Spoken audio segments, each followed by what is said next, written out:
എനിക്ക് ഓരോ നിമിഷവും നിറവുള്ളതാണ്. വ്യത്യസ്ത ഭാവങ്ങൾ നിറഞ്ഞതാണ്. ആഴമുള്ള അനുഭവങ്ങളിലേക്ക് അവ വഴി തുറക്കുന്നു. ആസ്വദിക്കൂ തന്മയി ഭാവത്തിൽ. തന്മയി ജ്വല്ലറി, നിലമ്പൂർ. വനത്തിനുള്ളിലെ മാധ്യമപ്രവർത്തനം എന്ന വിഷയത്തിൽ വനം വന്യജീവി വകുപ്പ് സാമൂഹ്യ വനവൽക്കരണ വിഭാഗം മാധ്യമപ്രവർത്തകർക്കായി ഏകദിന ജില്ലാതല ശില്പശാല സംഘടിപ്പിച്ചു. നിലമ്പൂർ KFRI സബ് സെന്റർ ഓഡിറ്റോറിയത്തിൽ നടന്ന ശില്പശാല കോഴിക്കോട് നോർത്തേൺ സർക്കിൾ സാമൂഹ്യ വനവൽക്കരണ വിഭാഗം കൺസർവേറ്റർ ഓഫ് ഫോറസ്റ്റ് R. കീർത്തി ഉദ്ഘാടനം ചെയ്തു. വനമേഖലയിലെ മാധ്യമപ്രവർത്തനത്തിന് മാർഗനിർദ്ദേശങ്ങൾ രൂപീകരിച്ച് സർക്കാരിന് സമർപ്പിക്കുന്നതിന് സംസ്ഥാന തലത്തിൽ മീഡിയ കമ്മിറ്റി രൂപീകരിച്ചിരുന്നു. ഇതിന്റെ ഭാഗമായാണ് ശില്പശാല സംഘടിപ്പിച്ചത്. മാധ്യമപ്രവർത്തകർക്ക് ആദ്യമായിട്ട് എൻ്റെ ഹൃദയം നിറഞ്ഞ നന്ദി ഞാൻ പറയുന്നു. ഇന്ന് നിങ്ങൾക്ക് ഒരു വളരെ നല്ലൊരു ഇന്ററാക്റ്റീവ് സെഷനുണ്ട് കുഞ്ഞികൃഷ്ണൻ സാറിൻ്റെയും ബാലൻ മാധവൻ സാറിൻ്റെയും. അത് കഴിഞ്ഞ ഒരു ക്യാമ്പും ഉണ്ട് എന്ന് മനസ്സിലാക്കി.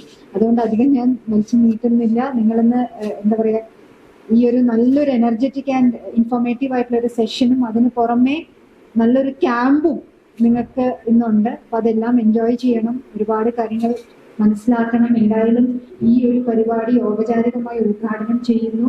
ഒന്നും കൂടി നിങ്ങൾ എല്ലാവരുടെയും ഈ പിന്തുണയ്ക്ക് ഞാൻ ഒരു തവണ കൂടി നന്ദി പറയുന്നു. ഇനി ഇങ്ങനത്തെ ഒരുപാട് സെഷൻസ് ഉണ്ടാവും. അപ്പം നമ്മൾ എല്ലാവരുടെയും സഹകരണം പ്രതീക്ഷിക്കുന്നു. ഇത്രയും പറഞ്ഞുകൊണ്ട് നന്ദി. Nilambur north divisional forest officer P. Dinesh Kumar അധ്യക്ഷത വഹിച്ചു. Nilambur south divisional forest officer G. Dhaniklal, ജില്ലാ information officer K. Muhammad, Malappuram press club president S. Mahesh Kumar എന്നിവർ സംസാരിച്ചു. തിരുവനന്തപുരം യൂണിവേഴ്സിറ്റി കോളേജ് സുവോളജി വിഭാഗം retired associate professor E. Kunhikrishnan, wildlife photographer Madhavan, മാധ്യമപ്രവർത്തകൻ അനീഷ് ചാലിയാർ എന്നിവർ വിവിധ വിഷയങ്ങളിൽ അവതരിപ്പിച്ച് ചർച്ചകൾക്ക് നേതൃത്വം നൽകി. സാമൂഹ്യ വനവൽക്കരണ വിഭാഗം deputy forest conservator K. Muhammad Zainul Abideen സ്വാഗതവും Nilambur range forest officer A. Anilkumar നന്ദിയും പറഞ്ഞു. ശില്പശാലയ്ക്ക് ശേഷം വനത്തിനുള്ളിലേക്ക് യാത്രയും സംഘടിപ്പിച്ചു. 50ഓളം മാധ്യമ പ്രവർത്തകർ ശില്പശാലയിൽ പങ്കെടുത്തു. News bureau, Nilambur. സ്വന്തം ഹൈസ്പീഡ് ഇന്റർനെറ്റ്, നമ്മുടെ സ്വന്തം ഇന്റർനെറ്റ്.